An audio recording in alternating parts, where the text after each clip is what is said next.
আমার সবচেয়ে বেশি আনন্দ হলো এটা, আমি আগে নামাজ পড়তে গেলে 2-1 সেকেন্ড পা দেখা রাখতে, এখন আমি 10 মিনিট আধা ঘন্টা বসে থাকলে সমস্যা নেই। এই যে আমার সাথে কিন্তু দীর্ঘ সময় অনেকক্ষণই বসে আছেন, যেটা প্রথম যখন আপনি আসছিলেন আপনার জন্য খুবই কষ্টদায়ক একটা ব্যাপার ছিল। আসসালামু আলাইকুম দর্শক, আজকে আমরা আপনাদের কাছে নিয়ে আসলাম আমাদের আরেকজন পেশেন্টকে, যিনি দীর্ঘদিন যাবত ওনার হাঁটু ব্যথা জনিত সমস্যায় উনি ভুগছিলেন।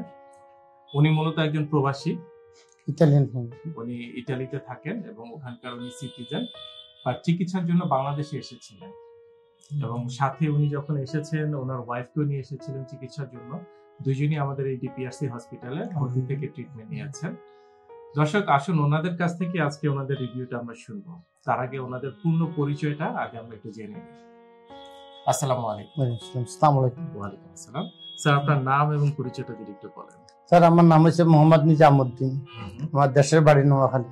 নোয়াখালী কোথায় স্যার? নোয়াখালী সোনাইমুড়িতে। খুব সুন্দর জায়গা। ঢাকায় কোথায় থাকেন স্যার? ঢাকাতে এখন বর্তমানে আছে শেওড়াপাড়া। আমরা জানি আপনি ইতালিতে দীর্ঘদিন যাবত। ইতালিতে আমি প্রায় 20 বছর।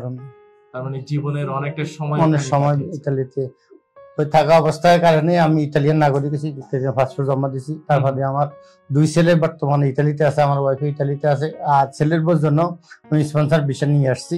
এরও চলিত মাসের 29 তারিখে ফ্লাইট। আলহামদুলিল্লাহ। তার মানে পুরো পরিবার একসাথে?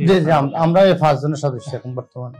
আচ্ছা স্যার, কি সমস্যা হয়েছিল যদি একটু বলতেন? না, আমার সমস্যাটা হয়েছিল আমার পায়ের মধ্যে ব্যথা করে আমি নামাজ পড়তে পারি না। আমি গত 5-6 মাস আগে দিয়ে হঠাৎ করে স্ট্রোক করি, আমার এক সাইড ব্লক হয়ে গেছে। আচ্ছা। তখন ওইখানে তো ইতালিতে ওষুধ খাইছিলাম, ওষুধ খাওয়া টাওয়ার পরে দিই কিছু আংশিক একটু সুবিধা হয়েছিল। যাক তারপর দিয়ে এখানে মাঝে দিয়ে স্যারের ইউটিউবের মাঝে দিয়ে আমি স্যারের অ্যাডভার্টাইজ এগুলো দেখছি। দেখার পরে স্যারের সাথে আমি টেলিফোন করছিলাম। টেলিফোন করার পরে আমার ওয়াইফ তো আসছে গত 4 মাস আগে দিই।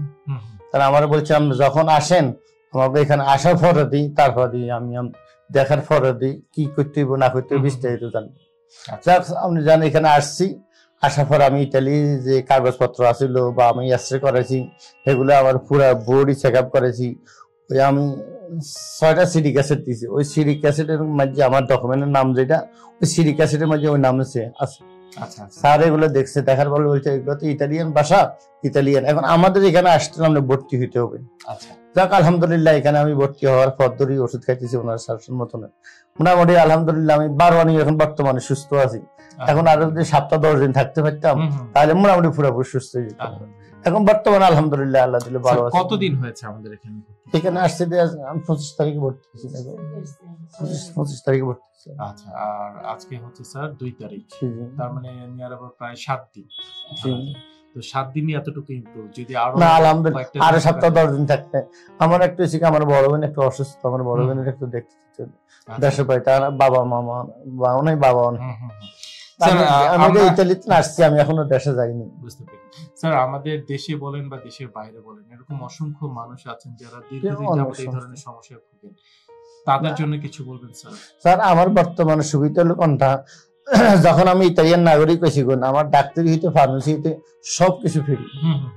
কারণ আমি আসার সময় আমি 6 মাসের ওষুধ নিয়ে আসছি। ডাক্তারে বলছিলাম ম্যাডাম আমি তো 6 মাসের জন্য যাবো, আপনি আমার ওষুধগুলো লিখে দেন।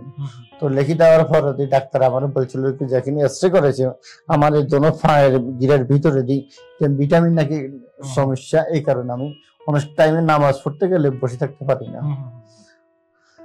উনি আমারে কইছে যে এই ফায়ার মাঝে 2টা ইনজেকশন দেওয়ার জন্য। তখন আমি ডেট লইতে গেছিলাম, ওনারা এটা হলো আমার প্রাইভেট ডাক্তার লিখে দিচ্ছে। যখন হসপিটালে আমি ডেট নেওয়ার জন্য 3 মাস 4 মাস পরে ডেট আসে, এখানে কোনো সিরিয়াল পাওয়া যায় না। তো আমি ওনার কাছে আবার ফিরে আসছি। আসার পরে আমি ওনারা বললাম যে আমি তো 3 মাস 4 মাস পরে আসি, আমার তো 17 তারিখে ফ্লাইট, তো আমি তো এত অপেক্ষা করতে পারি না।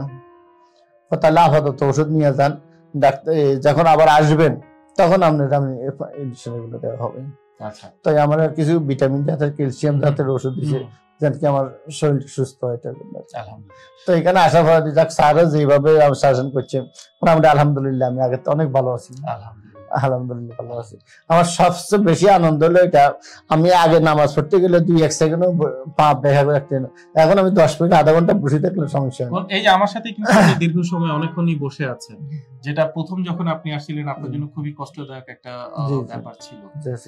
যাই হোক দর্শক, মাঝখানে একটু বলিনি যে দেখুন আসলে আমাদের প্রতিটা পরিবারে আসলে যে মানুষগুলো থাকেন, স্পেশালি আমাদের বাবা মারা যারা একটু বয়স হয়ে গেছেন, অনেকেই আছেন যে বৃদ্ধ মানে বয়স্ক জনিত কারণে তারা বসা উঠা নামা হাঁটা চলা করা বা শারীরিক বিভিন্ন রকম সমস্যায় তারা ভুগেন। এই সমস্যাগুলোর জন্য কিন্তু আসলে অ্যাডভান্সড রিহ্যাব ট্রিটমেন্ট খুবই কার্যকরী একটি ট্রিটমেন্ট। আমরা যদি এটি সঠিক সময়ে আমরা সবাই নিতে পারি, আসলে সুস্থ হওয়াটা আসলে কিন্তু শুধুমাত্র সময়ের ব্যাপার। দেখুন মাত্র 7 দিনই আজকে উনি আলহামদুলিল্লাহ, এবং ওনার মুখের যে হাসি এটাই প্রমাণ করে যিনি আজকে আসলে কতটুকু সুস্থ আছেন, ভালো আছেন। দর্শক দোয়া করবেন আমার এই ভাইয়ের জন্য, যাতে উনি ওনার জীবনের শেষ দিন পর্যন্ত এমনটাই সুস্থ এবং ভালো থাকতে পারেন। এবং আপনাদের ভিতরে যারা আছেন এরকম অসুস্থ, তাদেরকেও বলছি শুধুমাত্র একটি ফোন কল, আমাদের ভিডিও যে স্ক্রলে আমাদের যে নাম্বারটি আছে সেই নাম্বারে একটি ফোন কল হতে পারে আপনার পুরো জীবনটা বদলে দেওয়ার মতো একটি ফোন। ভালো থাকবেন, সুস্থ থাকবেন, দোয়া করবেন। আসসালামু আলাইকুম। আপনাকে অসংখ্য ধন্যবাদ স্যার। Thank you sir. আসসালামু আলাইকুম স্যার। ডিপিআরস লিমিটেড, আস্থা, বিশ্বাস ও নির্ভরতায় অবিচল।